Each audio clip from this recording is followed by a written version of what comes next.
Saumu siku ya kwanza na ya pili, nini kinachotokea ndani ya mwili? Siku mbili za kwanza sukari yetu kwenye damu inaanza kushuka chini, mapigo ya moyo yanaanza kushuka chini, na blood pressure inaanza kushuka chini, kwa sababu mwili unakuwa haujala kitu. Sasa nini kinachotokea kile kipindi? Mwili wetu ndani, na ndio maana sisi tulikuwa kwenye medicine huku, imani zetu zinaongezeka zaidi kweli, kwa sababu najua mwili unavyofanya kazi. Kuna somo maalum tunafundishwa karibu mwaka mzima, body physiology, mwili unafanya kazi namna gani. Sasa zile siku mbili za saumu za kwanza, kwa sababu sukari inashuka, mapigo ya moyo yanashuka, pressure inashuka, mwili unasema sasa huyu mtu hali nifanye nini?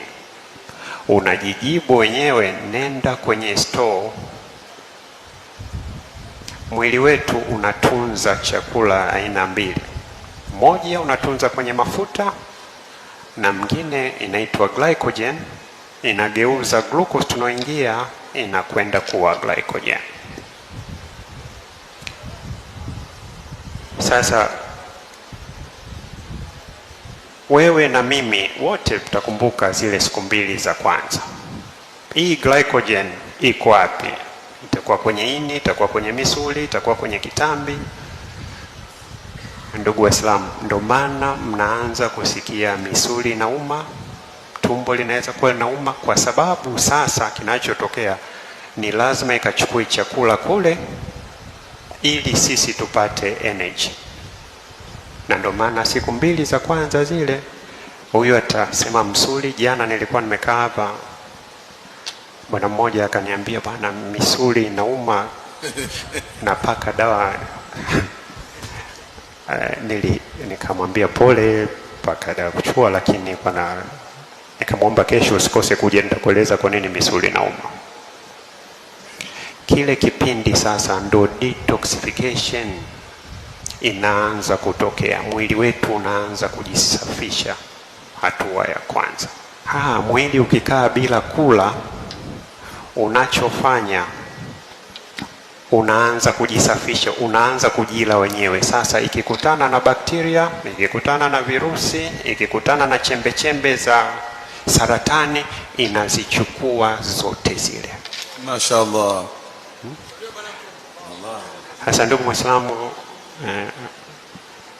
inategemea na sumu unayo kiasi gani. Ndio maana mwingine saumu imekaza sana, mwingine saumu iko kidogo, utaanza kujisikia dhaifu kidogo, utaanza kusikia kichwa kinauma, wengine kizunguzungu.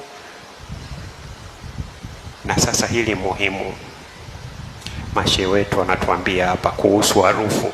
Harufu lazima ianze kutoka, na ndio maana harufu, sio wote tunakuwa na harufu sawa sawa. Wengine harufu inakuwa kali zaidi, wengine inakuwa kiasi, kwa sababu inategemea sumu ile kiasi gani. Ni process inotokea ndani ya mwili, sio kwa sababu tu kupiga mswaki asubuhi.